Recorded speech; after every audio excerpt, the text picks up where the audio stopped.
Hello बच्चों, welcome to your favourite channel science की पाठशाला। आज के लेक्चर में हम टॉप 10 इंपॉर्टेंट क्वेश्चन करने वाले हैं जो आपकी हाफ ईयरली एग्जाम में डेफिनेटली पूछे जा सकते हैं। तो बिना टाइम वेस्ट किए हम ये क्वेश्चंस को डिस्कस कर लेते हैं, बिकॉज आपकी जो एग्जाम है वो कुछ दिनों में ही स्टार्ट होने वाली है। हमारा आज का फर्स्ट क्वेश्चन है, explain neutralisation reaction with the help of chemical reaction. ये जो क्वेश्चन है वो चैप्टर नंबर 2 में से आता है, that is acid base and salts. ये जो क्वेश्चन है वो आपको कई बार 2 मार्क्स से लेके 3 मार्क्स में पूछा जाता है। सबसे पहले हम ये जान लेते हैं कि न्यूट्रलाइजेशन रिएक्शन क्या होता है। तो जो भी रिएक्शन एसिड और बेस के बीच में होता है जिसकी वजह से सॉल्ट एंड वाटर का फॉर्मेशन होगा, ऐसे टाइप के रिएक्शन को कहा जाता है न्यूट्रलाइजेशन रिएक्शन। सबसे पहले आप जान लो कि एसिड क्या होते हैं। तो एसिड जो है वो ऐसे सब्सटेंसेस होते हैं जो आफ्टर डिसोसिएशन H+ आयंस को रिलीज करें, तो उनको कहा जाता है एसिड। और बेस ऐसे सब्सटेंसेस है जो आफ्टर डिसोसिएशन OH- आयन को रिलीज करें। ठीक है, तो इस ये रिएक्शन में क्या होगा, ये जो H+ है और ये जो OH- जो एसिड और बेस में से रिलीज होने वाला है, ये दोनों एक दूसरे के साथ कंबाइन हो जाते हैं और बाद में क्या बनाते हैं, वाटर बनाते हैं। और साथ में हमें प्रोडक्ट के फॉर्म में सॉल्ट भी मिलता है। इसके कुछ एग्जाम्पल्स भी हम देख लेते हैं, जैसे कि HCl यानी कि हाइड्रोक्लोरिक एसिड हुआ, और दूसरा है NaOH मतलब कि सोडियम हाइड्रोक्साइड। ये जो एसिड है वो क्या रिलीज करेगा, H+ आयन। ये जो बेस है वो क्या रिलीज करेगा, OH- आयन। तो इसका ये जो H है और इसका ये जो OH है वो मिलके क्या बना देते हैं, वाटर। और यहाँ पे जो Cl वाला पार्ट है और ये जो Na वाला पार्ट है वो कंबाइन होके बना देते हैं NaCl मतलब कि कॉमन सॉल्ट। सिमिलरली दूसरा एग्जांपल है हमारे पास H2SO4 यानी कि सल्फ्यूरिक एसिड।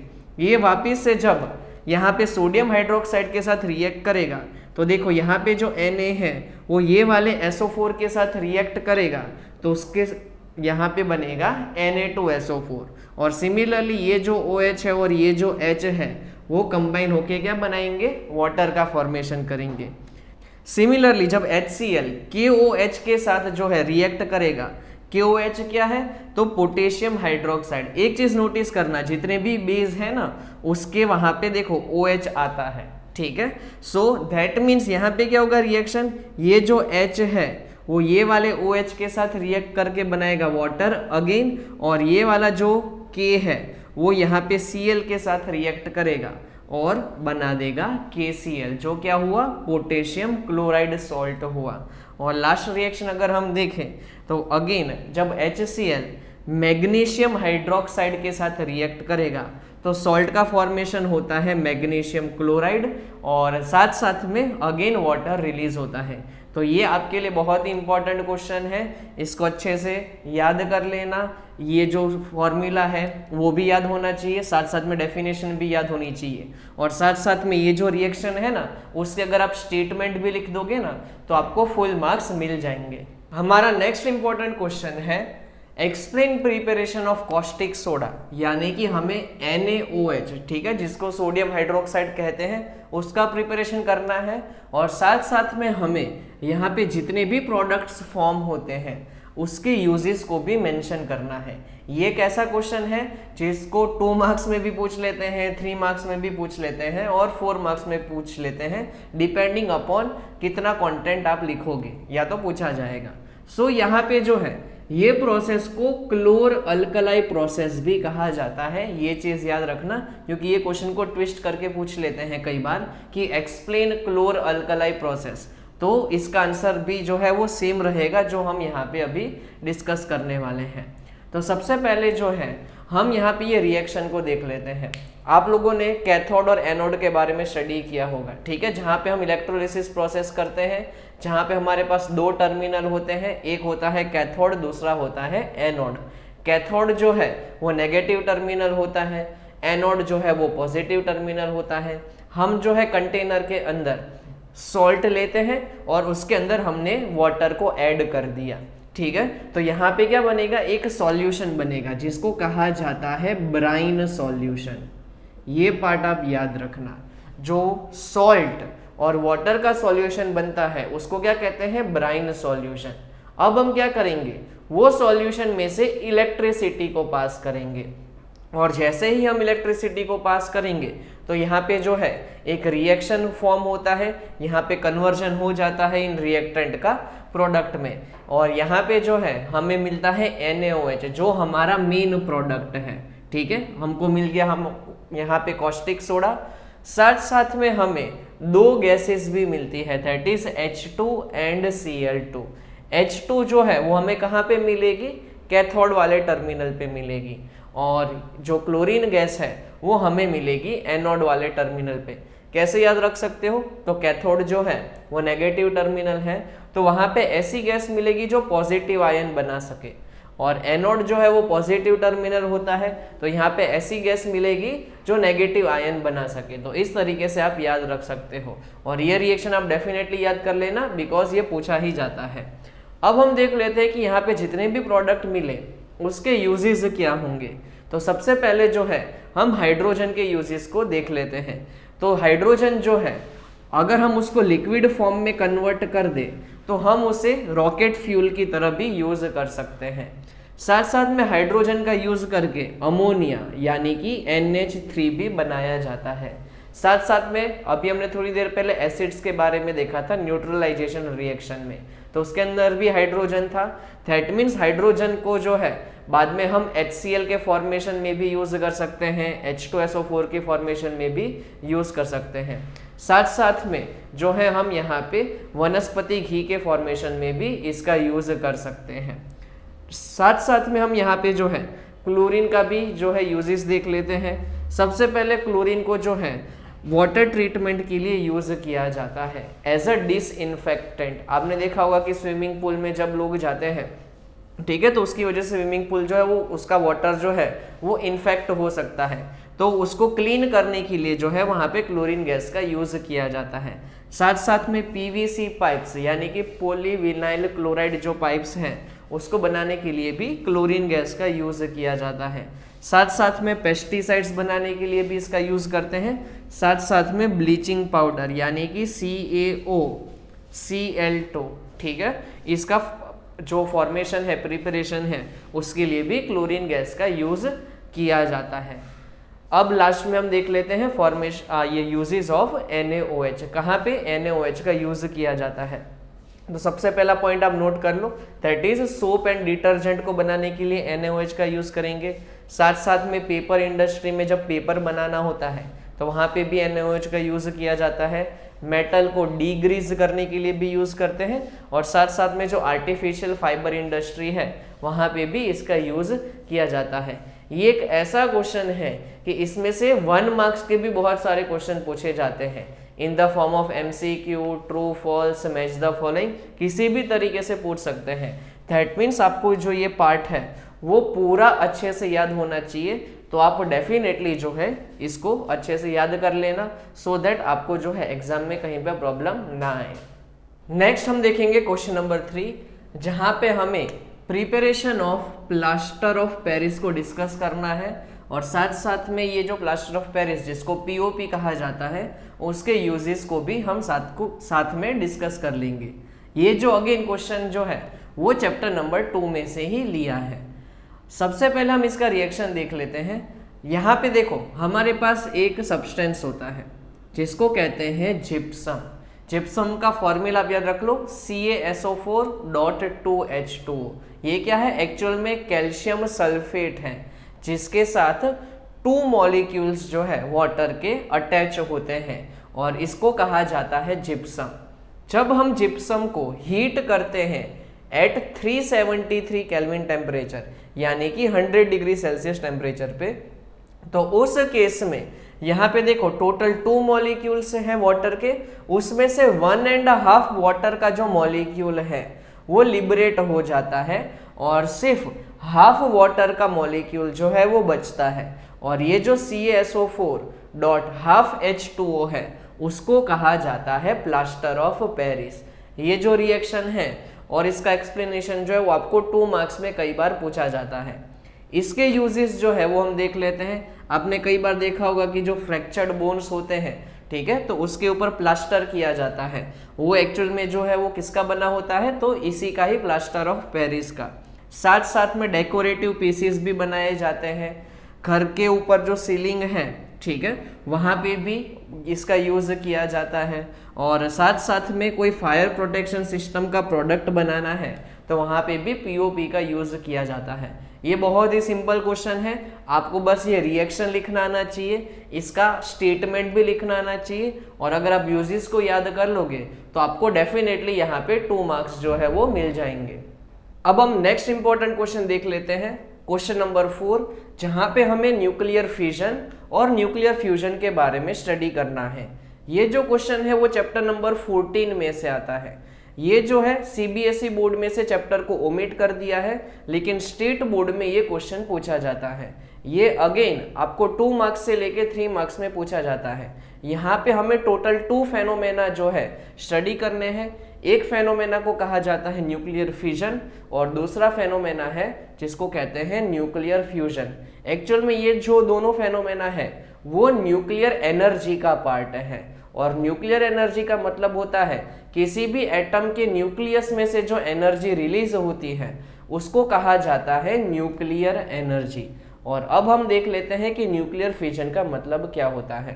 तो न्यूक्लियर फिजन को आप सिंपली एक वर्ड से याद रख सकते हो, and that word is called splitting. Splitting का मतलब होता है डिवाइड होना। हम यहाँ पे एक हैवी एटम को लेते हैं, यहाँ पे जो है वो यूरेनियम को लिया जाता है जिसका मास होता है 235, और उसके ऊपर जब हम एक न्यूट्रॉन को बॉम्बार्ड करेंगे, मतलब कि न्यूट्रॉन से इसके ऊपर अटैक करेंगे ना, तो ये जो हैवी न्यूक्लियस है वो स्प्लिट हो जाएगा, डिवाइड हो जाएगा, और उसकी वजह से जो लार्ज अमाउंट में एनर्जी रिलीज होती है उस एनर्जी को कहा जाता है न्यूक्लियर फिजन एनर्जी। सो यहाँ पे देखो, हमने एक एटम लिया है यूरेनियम का, उसके ऊपर हम एक न्यूट्रॉन से बॉम्बार्ड करेंगे, उसकी वजह से क्या होगा, ये यूरेनियम डिवाइड हो जाता है 2 प्रोडक्ट में। एक को कहा जाता है न्यूक्लियर फिजन प्रोडक्ट 1 और सेकंड है फिजन प्रोडक्ट 2, और साथ साथ में 3 अलग से न्यूट्रॉन जो है वो रिलीज होते हैं। ये जो रिएक्शन है वो कुछ इस तरीके से होता है। हमारे पास एक यूरेनियम था, ठीक है, उसके ऊपर हमने एक न्यूट्रॉन को बॉम्बार्ड करवाया। ये जो 92 है वो बताता है यूरेनियम का एटॉमिक नंबर। यहाँ पे न्यूट्रॉन है, उसका एटॉमिक मास 1 है और एटॉमिक नंबर है 0। जब हम यहाँ पे न्यूक्लियर फिजन कराएंगे ना तो हमें 2 प्रोडक्ट मिलेगी। एक जो हमें प्रोडक्ट 1 मिल रही है वो एक्चुअल में हमें मिलता है बेरियम, और बेरियम का एटॉमिक नंबर होता है 56, एटॉमिक मास होता है 139, और बाद में जो दूसरी प्रोडक्ट मिली वो एक्चुअल में होती है क्रिप्टॉन, जिसका एटॉमिक नंबर है 36 और एटॉमिक मास होता है 94। और हाँ, साथ साथ में ऐसे हमें यहाँ पे 3 न्यूट्रॉन्स मिलते हैं, ठीक है। तो इस तरीके से आप याद रख सकते हो कि यहाँ पे 3 न्यूट्रॉन मिलेंगे, ठीक है, 3 न्यूट्रॉन जिसका एटॉमिक नंबर आप कह सकते हो कि 0 है और एटॉमिक मास है 1, और साथ साथ में यहाँ पे एनर्जी रिलीज होती है। कितनी एनर्जी रिलीज होती है, तो 220 मेगा इलेक्ट्रॉन वोल्ट। एक चीज आपको याद रखना है, जितनी भी न्यूक्लियर एनर्जी है ना वो इलेक्ट्रॉन वोल्ट में मेजर की जाती है, जिसको ईवी कहा जाता है। That is equal to 1.6 into 10 to the power -19 joule, ठीक है। ये पार्ट आप अच्छे से याद रख लेना। ये जो पूरा क्वेश्चन है वो 2 मार्क्स में पूछा जाता है, तो न्यूक्लियर फिजन में आपको बस इतना पार्ट याद रखना है। अब हम डिस्कस करते हैं न्यूक्लियर फ्यूजन। न्यूक्लियर फिजन के कंप्लीटली ऑपोजिट फेनोमेना है। न्यूक्लियर फिजन में हमने देखा था कि एक हैवी न्यूक्लियस होता है जिसका स्प्लिटिंग होता है इनटू लाइटर वेट न्यूक्लियस।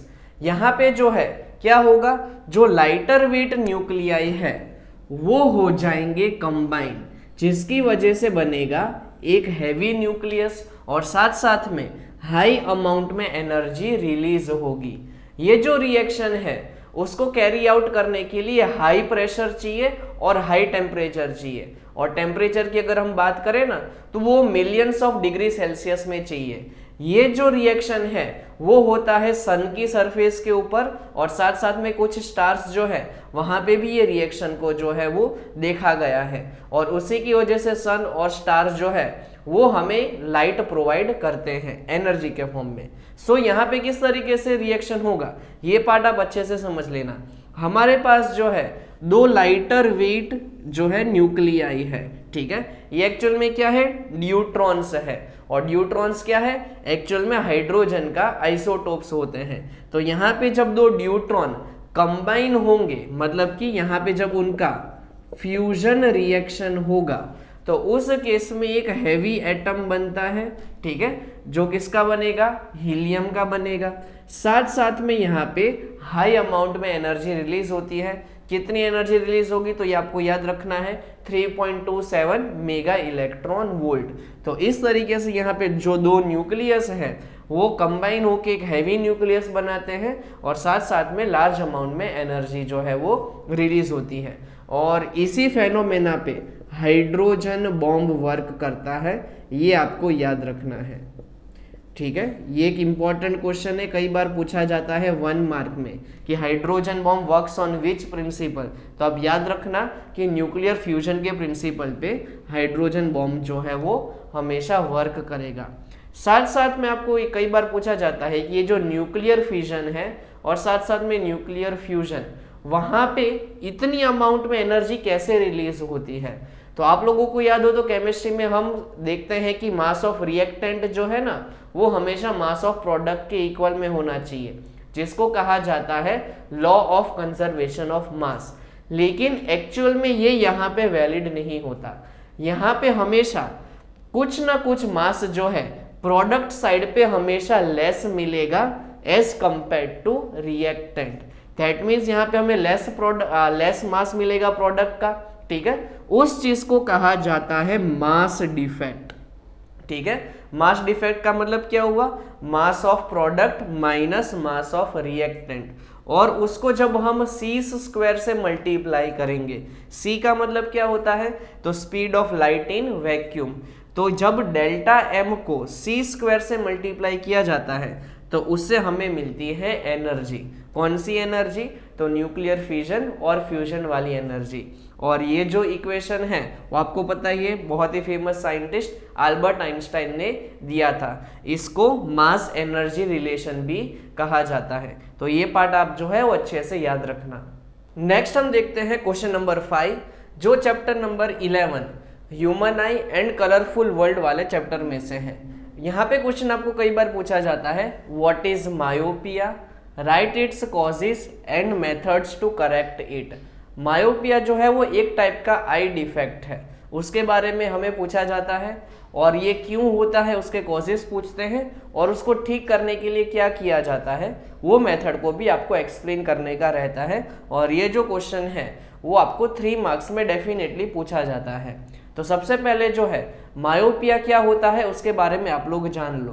तो मायोपिया जो है एक तरीके से ह्यूमन आई के विजन में एक डिफेक्ट हो जाता है, जिसकी वजह से उसे नियर बाय ऑब्जेक्ट क्लियरली दिखेंगे। मतलब कि अगर कोई पर्सन जो है वो टेक्स्ट बुक को अच्छे से रीड कर पाएगा, न्यूज़पेपर को रीड कर पाएगा, ठीक है, तो नज़दीक की जितनी भी चीज़ें हैं वो अच्छे से दिखेगी, लेकिन जो दूर की चीज़ें हैं वो उसे प्रॉपरली दिखाई नहीं देगी।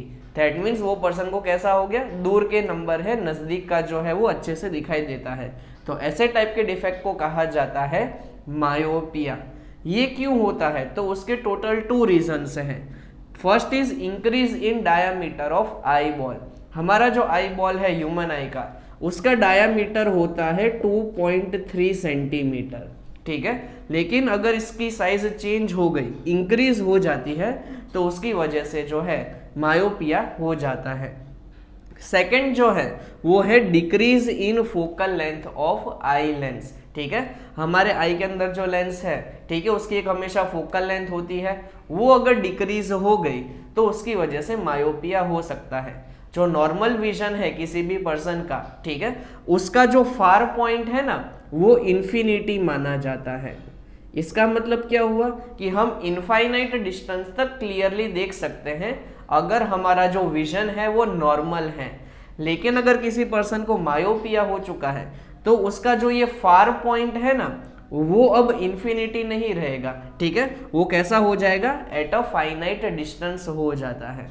इस चीज को जो है वो हम अब डायग्राम के फॉर्म में देख लेते हैं। ये उसकी एक्चुअल में करेक्शन मेथड्स हैं जो डायग्राम के फॉर्म में आपको जो है समझाना होता है। तो अगर हम नॉर्मल पर्सन की बात करें तो यहाँ पे क्या होगा, जितनी भी आई की रेज जितनी भी रेज जो है लाइट की, वो जब लेंस में से पास होगी तो वो ऑब्वियसली कहाँ पे इमेज बनाती है, रेटिना के ऊपर। सो नॉर्मल आई जो है वो हमेशा रेटिना के ऊपर इमेज बना देगी। लेकिन अगर किसी पर्सन को मायोपिया हो चुका है तो उसकी वजह से क्या होता है, ये पार्ट आपको अच्छे से देखना है। जब देखो यहाँ पे ये जो ब्लू कलर की आपको रेस दिखाई दे रही है वो कहाँ से आ रही है, इन्फिनिटी से। तो उसकी वजह से जो लाइट है वो बहुत जल्दी बेंड हो जाएगी मायोपिया की वजह से। ये चीज याद रखना है, मायोपिया में जो इमेज है वो रेटिना के ऊपर नहीं बनती, रेटिना से पहले बन जाती है। कहाँ पे बन रही है, तो आपको दिखाई दे रहा है यहाँ पे पी पॉइंट से। आप देख सकते हो यहाँ पे जो ब्लू कलर की लाइन है वो बहुत जल्दी कन्वर्ज हो रही है। उसको कन्वर्ज होना था रेटिना के ऊपर, लेकिन लाइट बहुत जल्दी कन्वर्ज हो गई और यहाँ पे पी पॉइंट पे उसने जो है वो इमेज बना दी। अब ये इतना आगे इमेज बन चुका है तो ऑब्वियसली रेटिना के ऊपर कैसा दिखाई देगा, ब्लर दिखाई देगा। दैट मीन्स वो पर्सन को जो है वो दूर की चीजें क्लियरली नहीं दिखाई देगी। अब उसका जो फार पॉइंट है वो इन्फिनिटी नहीं है, वो कहाँ पे आ चुका है, एट अ फाइनाइट डिस्टेंस। इसलिए क्या होगा, अगर वो कोई नजदीक की चीजें देख रहा है तो वो रेटिना के ऊपर जो है उसकी इमेज क्लियरली दिखाई देगी। दैट मीन्स नजदीक की चीजें वो अच्छे से देख पाएगा, लेकिन जो दूर की चीजें है वो अच्छे से नहीं देख पाएगा, बिकॉज रेटिना से पहले इमेज बनी है। आई होप यहाँ तक आपको पता चल गया होगा। तो यहाँ पे हमने क्या देखा कि यहाँ पे जो इमेज है वो रेटिना से पहले बनती है, बहुत ही जल्दी कन्वर्ज हो जाती है। तो हमें ये कन्वर्जेंस को डिले करना है, और कन्वर्जेंस को डिले करने के लिए हम क्या यूज कर सकते हैं, तो कॉनकेव लेंस। हमें पता है कि कॉनकेव लेंस जो है वो एक टाइप का डाइवर्जिंग लेंस है, ठीक है, वो लाइट को जल्दी कन्वर्ज नहीं करेगा लेकिन डाइवर्ज कर देगा। तो वो जो पर्सन है अगर कॉनकेव लेंस को यूज करेगा तो यहाँ पे जो रेटिना से पहले इमेज फॉर्म होती थी ना, वो अब परफेक्टली रेटिना के ऊपर जो है वो इमेज फॉर्म होगी। तो ये जो लेंस है वो इस तरीके से आप देख सकते हो कि लाइट को पहले डाइवर्ज करेगा। बाद में हमारा ये जो लेंस है वो हमें पता है कि कन्वर्जिंग लेंस होता है, कॉन्वेक्स लेंस होता है, वो बाद में जो है परफेक्टली रेटिना के ऊपर जो है लाइट को कन्वर्ज करा देगा। तो अगर किसी को भी दूर के नंबर है तो एक्चुअल में क्या हुआ, वो एक कॉनकेव लेंस यूज कर रहा है, जिसकी वजह से उसके रेटिना के ऊपर जो है वो इमेज फॉर्म होती है। ये एक बहुत इंपॉर्टेंट क्वेश्चन है, 3 मार्क्स में पूछा जाता है। आप इसको अच्छे से समझ लेना और साथ साथ में जो है अपनी नोटबुक में लिख भी देना। नेक्स्ट इंपॉर्टेंट क्वेश्चन जो आपको 3 मार्क्स में पूछा जा सकता है वो है refraction of light through a prism. और ये जो क्वेश्चन है वो चैप्टर नंबर 11 मतलब कि human I and it's colourful world वाले में से आता है। इससे पहले मैंने आपको लाइट चैप्टर में refraction of light through a rectangular glass slab सिखाया था, वही पार्ट को अब हमें प्रिज्म के लिए भी देखना है। तो प्रिज्म कैसा होता है तो आपको पता ही होगा कि यहाँ पे जो है 2 ट्रायंगुलर सरफेस होती है, एक आगे की तरफ ट्रायंगुलर सरफेस होती है और एक पीछे की तरफ ट्रायंगुलर सरफेस होती है, और उसके साइड में और नीचे की तरफ होती है रेक्टेंगुलर सरफेसेस। मतलब कि 2 ट्रायंगुलर सरफेसेस और 3 रेक्टेंगुलर सरफेसेस से एक प्रिज्म बनता है। ऑब्वियसली यहाँ पे भी हम वही कॉन्सेप्ट यूज करेंगे जो चैप्टर नंबर 10 में देखा था। मतलब कि यहाँ पे हम अगेन मान लेते हैं कि यहाँ पे रेरर मीडियम है, फिर ये जो हमारा है प्रिज्म उसको हम मान लेते हैं कि ये डेंसर मीडियम है, और वापिस से ये जो है हमारा एयर मतलब कि रेरर मीडियम है। जैसा हमने वहाँ पे देखा था सेम उसी तरीके से जो है हम यहाँ पे देखने वाले हैं। तो ऑब्वियसली जब लाइट इंसिडेंट होती है from rarer medium to denser medium तो हमें पता है कि वो जो है वो नॉर्मल की तरफ बेंड होती है, और जब इसका अपोजिट होगा मतलब कि लाइट जब डेंसर टू रेरर जाएगी तो वो बेंड करेगी अवे फ्रॉम नॉर्मल। तो सबसे पहले अब देखो हमने एक प्रिज्म ले लिया, ठीक है, जिसको हमने कह दिया ABC, और यहाँ पे जो एंगल बनता है, ठीक है, उसको एंगल A से डिनोट किया जाता है, इसको कहते हैं एंगल ऑफ प्रिज्म, ठीक है। ये पार्ट आप याद रखना, इसको A से डिनोट करते हैं। सबसे पहले देखो हमने क्या किया, ये जो सरफेस है उसके ऊपर नॉर्मल ड्रॉ कर दिया, ये वाली जो दूसरी सरफेस है उसके ऊपर भी एक नॉर्मल ड्रॉ कर दिया, बिकॉज जितने भी एंगल्स हैं वो यहाँ पे नॉर्मल के रिस्पेक्ट में ही कंसीडर किए जाते हैं। सबसे पहले हमने लाइट की रे को इंसिडेंट करवाया PQ, तो वो जो नॉर्मल के साथ एंगल बनाती है उसको कहा जाता है एंगल ऑफ इंसिडेंस, ठीक है, तो इसको हमने कह दिया एंगल ऑफ इंसिडेंस। जब light rarer to denser medium में जाएगी, मतलब कि जब ये रेक्टेंगुलर ये ट्राइंगुलर प्रिज्म में जब जाएगी, तो उस केस में क्या होगा, वो जो है बेंड करेगी टूवर्ड्स नॉर्मल। तो आप यहाँ पे देख सकते हो कि एंगल I जो है वो ज्यादा है इस केस में as compared to angle R, that means ये जो है वो टूवर्ड्स नॉर्मल जो है वो बेंड हो चुकी है। अब ये लाइट जो है वो फर्दर ट्रैवल करेगी, ठीक है, ये जो QR है उसको हमने क्या कह दिया, रिफ्रैक्टेड रे। अब ये जो रे है आगे ट्रैवल करेगी इसी तरीके से, अब वापिस से ये दूसरी सरफेस आएगी, ठीक है, यहाँ पे हमने नॉर्मल ड्रॉ करके रखा है N3 एंड N4। अब लाइट जो है वो डेंसर मीडियम से रेरर मीडियम में ट्रैवल कर रही है, दैट मीन्स यहाँ पे जो उसका बेंडिंग है वो कैसा होगा, अवे फ्रॉम नॉर्मल। तो यहाँ पे जो हमें एंगल E मिल रहा है जिसको कहते हैं एंगल ऑफ इमर्जेंस, वो एंगल ऑफ रिफ्रैक्शन के कंपैरिजन में ज्यादा होगा। ये जो हमारी RS रे है उसको कहा जाता है इमर्जेंट रे। आप लोगों को याद हो तो हमने रेक्टेंगुलर ग्लास स्लैब में एक टॉपिक पढ़ा था जिसको कहते हैं लेटरल डिस्प्लेसमेंट। यहाँ पे हमें देखना है एंगल ऑफ डेविएशन, ठीक है, ये पार्ट आपको याद रखना है। जो वहां पे लेटरल डिस्प्लेसमेंट था उसकी जगह पे यहाँ पे आता है एंगल ऑफ डेविएशन। मान लो कि यहाँ पे ये प्रिज्म नहीं होता तो लाइट ये जो रेड कलर का पाथ है वो फॉलो करती अगर प्रिज्म नहीं होता, स्ट्रेट लाइन, ठीक है। और ये वाली जो इमर्जेंट रे है उसको अगर हम पीछे की तरफ ट्रेस कराएं तो ये जो दोनों रेज हैं वो एक दूसरे को इंटरसेक्ट करती है विथ एंगल D, और ये एंगल को कहा जाता है एंगल ऑफ डेविएशन। ये पार्ट आप याद रखना। साथ साथ में आपको 1 मार्क्स में सिर्फ और सिर्फ एक फॉर्मूला कई बार पूछा जाता है, ये फॉर्मूला भी आप लोग याद रखोगे, ठीक है, that is angle of incidence plus angle of emergence जो है, मतलब कि ये वाला एंगल और ये वाला एंगल उसका जो एडिशन है वो हमेशा ये वाला angle prism angle plus angle of deviation जितना होता है। इसके रिलेटेड न्यूमेरिकल्स आपको अभी पूछे नहीं जाएंगे, लेकिन कई बार जो है ये फॉर्मूला आपको 1 मार्क्स में पूछ लेते हैं। तो आप ये फॉर्मूला याद रखना, और आई होप आपने ये अच्छे से सीख लिया है। अगर कोई भी डाउट है तो आप मुझे नीचे कमेंट सेक्शन में पूछ सकते हो। अब हम देखेंगे नेक्स्ट इंपॉर्टेंट क्वेश्चन जो है चैप्टर नंबर 11 में से। यहाँ पे हमें डिस्पर्शन को स्टडी करना है। डिस्पर्शन का मतलब होता है splitting of white light into its 7 constituent colours. जो व्हाइट कलर की लाइट है जब वो 7 कलर में डिवाइड हो जाती है उस फेनोमेना को कहा जाता है डिस्पर्शन। और ये कब होता है, तो जब भी हम व्हाइट लाइट को एक ग्लास प्रिज्म में से पास करेंगे तो वो जो 7 रेनबो कलर्स हैं उसमें लाइट स्प्लिट हो जाएगी, तो इस फेनोमेना को हम कहते हैं डिस्पर्जन, ठीक है। तो इसके लिए आपको क्या करना पड़ेगा, सबसे पहले एक ग्लास प्रिज्म जो है वो ड्रॉ करना पड़ेगा, फिर हम यहाँ से जो है व्हाइट लाइट को पास करवाएंगे। तो यहाँ पे जैसे ही लाइट कांटेक्ट में आएगी सरफेस पे तो वो ऐसे 7 कलर्स में डिवाइड हो जाएगी, और जब हम यहाँ पे स्क्रीन के ऊपर उसे ऑब्जर्व करेंगे तो हमें यहाँ पे ऐसे 7 कलर का स्पेक्ट्रम मिलेगा। ये 7 कलर कौन से हैं वो आपको ऑलरेडी पता ही है। इसको शॉर्ट में क्या कहा जाता है, विबग्योर, VIBGYOR।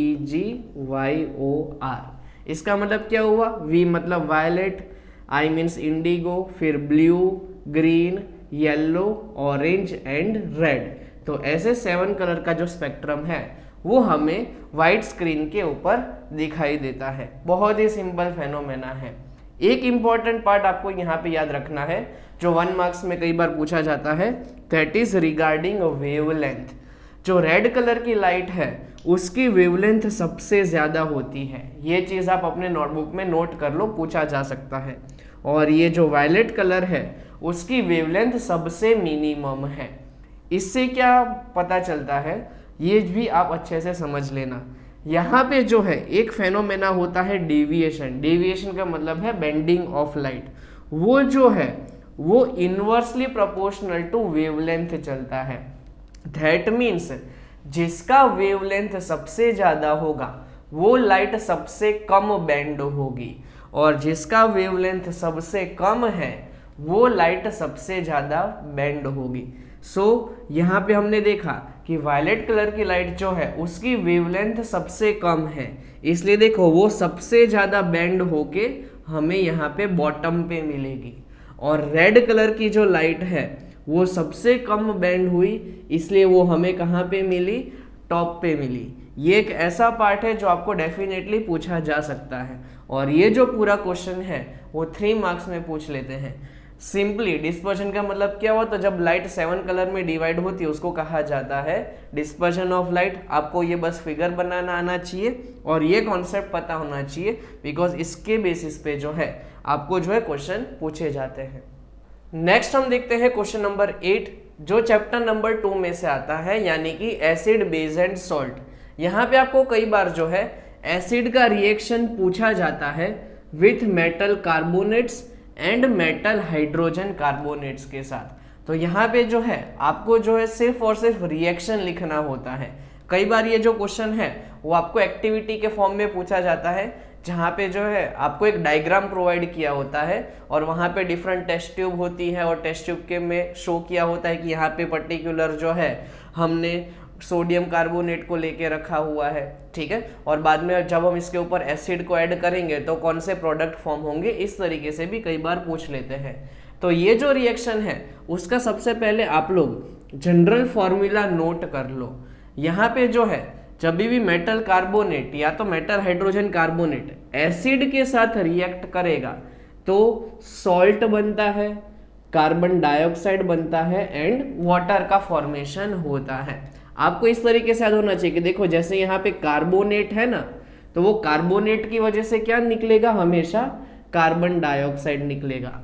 और जब भी मेटल एसिड के साथ रिएक्ट करता है तो हमेशा सॉल्ट तो बनाता ही है, और साथ साथ में यहाँ पे वाटर भी प्रोड्यूस होगा। तो हम यहाँ पे रिएक्शन देख लेते हैं। सबसे पहले मान लो हमारे पास सोडियम कार्बोनेट है जिसका फॉर्मूला है Na2CO3। जब ये सल्फ्यूरिक एसिड के साथ रिएक्ट करेगा तो उस केस में सोडियम सल्फेट का फॉर्मेशन होगा। ये जो सोडियम है वो पॉजिटिव आयन है, ये जो सल्फेट है वो नेगेटिव आयन है, तो वो क्या बनाएंगे, सोडियम सल्फेट जो एक सॉल्ट है। साथ साथ में हमें पता ही है H2O और CO2 तो हमेशा बनने ही वाला है। सिमिलरली जब हम सोडियम बाइकार्बोनेट मतलब कि जिसको सोडियम हाइड्रोजन कार्बोनेट भी कहते हैं उसको जब एसिड के साथ रिएक्ट करवाएंगे तो उस केस में देखो ये जो सोडियम पॉजिटिव है, ये जो क्लोरीन नेगेटिव है, वो मिलके बनाएंगे NaCl सॉल्ट, ठीक है, सोडियम क्लोराइड। साथ साथ में H2O और CO2 का फॉर्मेशन तो होने ही वाला है।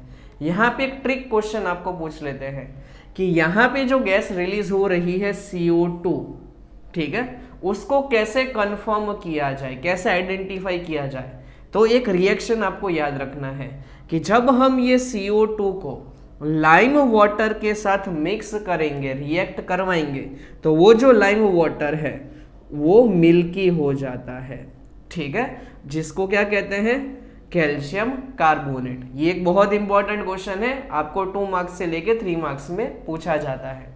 अब हम एक और इंपॉर्टेंट क्वेश्चन देखते हैं जो एक्चुअल में चैप्टर नंबर 3 में से पूछा जाता है, मेटल्स और नॉन मेटल वाला चैप्टर, जहां पे आपको पूछते हैं इलेक्ट्रोलिटिक रिफाइनिंग ऑफ कॉपर। इसका मतलब क्या होता है, सबसे पहले ये जान लो। इलेक्ट्रोलिटिक वर्ड जो है वो एक्चुअली बना है इलेक्ट्रिसिटी में से, मतलब कि यहाँ पे हमें जो इम्प्योर कॉपर है उसमें से प्योर कॉपर को ऑब्टेन करना है। रिफाइनिंग का मतलब क्या है कि यहाँ पे जो इम्प्योर कॉपर है जिसके साथ इम्प्योरिटीज है उसको रिफाइन करना है, यानी कि इम्प्योरिटीज को निकाल देना है, with the help of electricity, जिससे हमें बाद में मिलेगा प्योर कॉपर। तो ऑब्वियसली हम यहाँ पे जो है इलेक्ट्रिसिटी सप्लाई करने वाले हैं। तो सबसे पहले हम एक कंटेनर लेते हैं, ठीक है, उसके अंदर जो है हमें 2 इलेक्ट्रोड लेने हैं। एक ऐसा इलेक्ट्रोड होगा जिसको हम कहते हैं इम्प्योर कॉपर, ठीक है, जिसको हम बैटरी के पॉजिटिव टर्मिनल यानी कि एनोड के साथ कनेक्ट करेंगे। दूसरा जो इलेक्ट्रोड है वो है हमारा कैथोड, जो बैटरी के नेगेटिव टर्मिनल के साथ कनेक्टेड है, और यहाँ पे है वो हमारे साथ प्योर कॉपर, ठीक है। ये चीज याद रखनी है, हमेशा एनोड में इम्प्योर मटेरियल ही आएगा, ठीक है, और हमेशा कैथोड में प्योर कॉपर ही आएगा।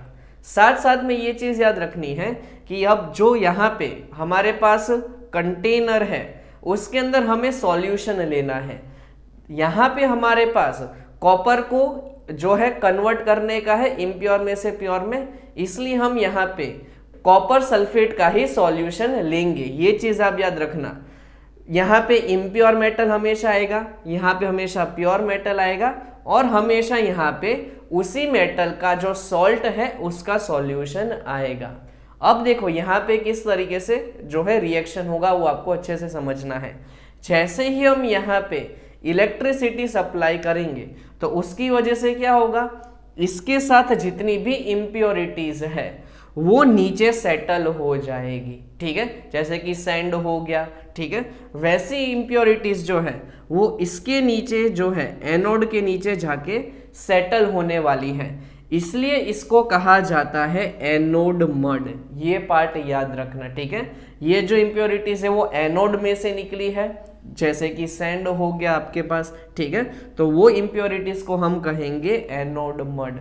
इसकी वजह से क्या होगा, ये जो हमारा एनोड मड है जो एक्चुअल में पहले एक थिक ब्लॉक था वो धीमे धीमे थिन होता जाएगा, और एनोड के ऊपर आपको हमेशा याद रखना है क्या होता है, ऑक्सीडेशन रिएक्शन। और ऑक्सीडेशन रिएक्शन में क्या होता है, हमेशा इलेक्ट्रॉन्स जो है वो रिलीज होते हैं। दैट मीन्स जो एनोड के ऊपर कॉपर है वो रिलीज करेगा कॉपर आयन को, और साथ साथ में इलेक्ट्रॉन्स रिलीज होंगे। तो ये जो Cu2+ आयन्स हैं वो इसमें से रिलीज होंगे और बाद में इसके ऊपर डिपॉजिट होते जाएंगे। दैट मीन्स इसकी जो थिकनेस है वो कम होती जाएगी, इसमें से जो कॉपर है वो सेपरेट होता जाएगा, और बाद में ये जो कॉपर है वो इसके ऊपर सेटल होता जाएगा, मतलब कि वो कैथोड के ऊपर सेटल होता जाएगा। तो इस तरीके से जो है हम यहाँ पे इलेक्ट्रिसिटी को सप्लाई करते हैं, उसकी वजह से क्या होगा, इम्प्योरिटीज नीचे सेटल हो जाएगी, और जो कॉपर के आयन्स हैं वो एनोड से कैथोड ट्रैवल करेंगे, जिसकी वजह से पूरा का पूरा जो कैथोड है बाद में वहां पे हमें क्या मिल जाएगा, प्योर कॉपर। इसमें से जितना भी कॉपर था वो सेपरेट होता जाएगा इलेक्ट्रिसिटी वजह से, और इसके ऊपर वो सेटल होता जाएगा। ये जो पूरा प्रोसेस है वो 3 मार्क्स के लिए बहुत इंपॉर्टेंट है। अब हम देखते हैं 10th नंबर का इंपॉर्टेंट क्वेश्चन जो अगेन चैप्टर नंबर 3 में से आता है, that is extraction of metal low in the activity series. आपको मैंने कुछ देर पहले एक्टिविटी सीरीज जो है वो बताई थी। तो यहाँ पे क्या होता है, जो एक्टिविटी सीरीज के सबसे नीचे जितने भी एटम्स हैं या मेटल्स हैं उसको कैसे एक्सट्रैक्ट करना है उसके ओर में से, वो प्रोसेस को हमें यहाँ पे जानना है, ठीक है। यहाँ पे कौन से मेटल्स होंगे, तो जो हाइड्रोजन के नीचे मेटल्स होते हैं सीरीज में, उन मेटल्स को कहा जाता है कि उनकी एक्टिविटी बहुत ही लो है, और यहाँ पे जो हम प्रोसेस यूज करते हैं वो प्रोसेस को कहा जाता है रोस्टिंग। रोस्टिंग में हम क्या करते हैं, जो भी मेटल का ओर है उसको एयर के प्रेजेंस में हीट करते हैं। रोस्टिंग देखो सिंपल वर्ड हुआ, ठीक है, आपने देखा होगा कि पापड़ को रोस्ट करते हैं, ठीक है, तो वैसे ही यहाँ पे क्या करना है, हमें मेटल का जो ओर है उसको रोस्ट करेंगे तो बाद में हमें जो है प्योर मेटल मिल जाएगा। तो सबसे पहले देखो हमें मर्क्यूरी को ऑब्टेन करना है उसके ओर में से, और यहाँ पे जो मर्क्यूरी का ओर है उसका फॉर्मूला आप याद रखना, उसे कहते हैं सिनेबार और 2HgS। ये जो 2 है ना एक्चुअल में बैलेंस करने के लिए लिखा है, HgS जो है मतलब कि मर्क्यूरी सल्फाइड, उसको कहा जाता है सिनेबार। जब हम उसको एयर यानी कि ऑक्सीजन के प्रेजेंस में हीट करेंगे ना, तो फर्स्ट स्टेप में हमें जो है डायरेक्टली मेटल नहीं मिलेगा। फर्स्ट स्टेप में हमें मेटल के ओर में से मिलेगा मेटल का ऑक्साइड, और यहाँ पे सल्फर है इसलिए यहाँ पे गैस रिलीज होगी सल्फर डाइऑक्साइड। अब हमें क्या करना पड़ेगा, ये जो मर्क्यूरी ऑक्साइड मिला उसको फर्दर हीट करना है, जिसकी वजह से यहाँ से ऑक्सीजन सेपरेट हो जाएगा और बाद में हमें प्योर मर्क्यूरी जो है वो लिक्विड फॉर्म में मिल जाएगा। इस तरीके से 2 स्टेप में होता है। ये जो सेकेंड स्टेप है वहाँ पे देखो ऑक्सीजन का रिमूवल हो रहा है, इसलिए ये प्रोसेस को हम क्या कहेंगे, रिडक्शन प्रोसेस। ये पार्ट याद रखना है। सिमिलरली हम कॉपर का भी देख लेते हैं किस तरीके से होता है। हमारे पास देखो कॉपर ग्लांस है, मतलब कि Cu2S, ठीक है, कॉपर का, और उसको अगेन हम ऑक्सीजन के प्रेजेंस में हीट करेंगे तो वापिस से हमें मिलेगा कॉपर का ऑक्साइड, जैसे यहाँ पे मर्क्यूरी का ऑक्साइड मिला था। अब हम इसको फर्दर हीट करेंगे Cu2S के प्रेजेंस में, मतलब कि ये कॉपर ग्लैंड्स के प्रेजेंस में, तो उसकी वजह से हमें बाद में क्या मिल जाएगा, प्योर कॉपर, और वापिस से SO2 जो गैस जो है वो लिबरेट हो जाएगी।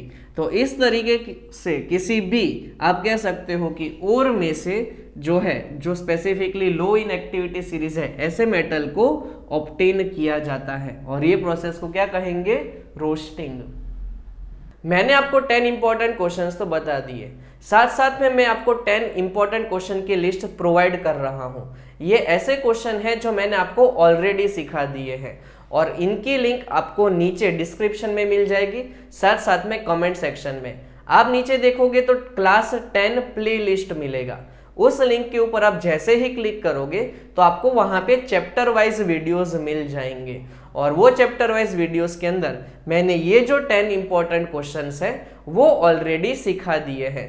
तो उस क्वेश्चन को भी आप अच्छे से देख लेना वो वीडियो में से, तो आप जो है डेफिनेटली अपने आने वाली एग्जाम में अच्छे से स्कोर कर पाओगे। कौन से ये क्वेश्चंस जो है वो आप यहाँ पे नोट कर लो, जो मैंने ऑलरेडी यहाँ पे लिखे हुए हैं। फर्स्ट क्वेश्चन है series and parallel connection of resistor. इसके ऊपर ऑब्वियसली मैंने एक वीडियो बना के रखा है अलग से, जहाँ पे मैंने आपको प्रैक्टिकल भी सिखाया था, यहाँ पे उसका डेरिवेशन जो है वो आपको पूछा जाता है। सेकेंड जो है वो है ray diagram related to mirror and lenses, जो लाइट वाले चैप्टर में से हैं। ये भी मैंने आपको उस वीडियो में बता दिया है, चैप्टर नंबर 10। आप नीचे जाओगे लाइट रिफ्लेक्शन एंड रिफ्रैक्शन, तो वहां पे आपको मिल जाएगा। फिर वापिस से इलेक्ट्रिसिटी वाले चैप्टर में से ओम्स लॉ को पूछा जाता है, जूल्स लॉ ऑफ हीटिंग पूछा जाता है, इसका भी डेरिवेशन बहुत इंपॉर्टेंट है। टाइप्स ऑफ केमिकल रिएक्शन, जो चैप्टर नंबर 1 में मैंने आपको सिखाया था, ठीक है, याद हो तो डिस्प्लेसमेंट रिएक्शन सिखाया था, कॉम्बिनेशन रिएक्शन सिखाया था, थर्मल डिकम्पोजिशन रिएक्शन सिखाया था, रेडॉक्स सिखाया था, डबल डिस्प्लेसमेंट सिखाया था, ठीक है। तो वो सारे के सारे इंपॉर्टेंट क्वेश्चंस हैं। साथ साथ में मैंने आपको कोरोजन एंड रेसिडिटी भी सिखा दिया है, उसकी भी लिंक आपको नीचे मिल जाएगी। साथ साथ में refraction through a rectangular glass slab, ठीक है, तो इसका तो मैंने प्रैक्टिकल वीडियो भी आपको बता दिया था। साथ साथ में जो है हमने यहाँ पे, और याद हो आप लोगों को, तो एक रेक्टेंगुलर ग्लास स्लैब की फिगर बनाई थी, उसमें से कैसे रिफ्रैक्शन होता है वो भी मैंने आपको सिखा दिया था। साथ साथ में चैप्टर नंबर 2 में से importance of pH in everyday life, ठीक है, वो भी आप स्टडी कर सकते हो। Reaction of metals with acids and bases, ठीक है। तो ये सारे के सारे इंपॉर्टेंट क्वेश्चन हैं। और हाँ, सीबीएसई वालों को तो ये क्वेश्चंस जो है इंपॉर्टेंट है ही, लेकिन उनका चैप्टर नंबर 14 नहीं आने वाला है। ये जो चैप्टर नंबर 14 है वो स्टेट बोर्ड के जो भी स्टूडेंट्स हैं उनको पूछा जाता है, तो उसमें भी वो स्टेट बोर्ड के स्टूडेंट्स अगर ये पर्टिकुलर क्वेश्चंस कर लेंगे तो डेफिनेटली उनको हेल्प मिल जाएगी। आई होप आपको ये वीडियो पसंद आया होगा, तो इस वीडियो को लाइक कर देना, चैनल को सब्सक्राइब कर देना, और अपने फ्रेंड्स और फैमिली में इसको शेयर कर देना। Until then, goodbye and मिलते हैं नेक्स्ट वीडियो में।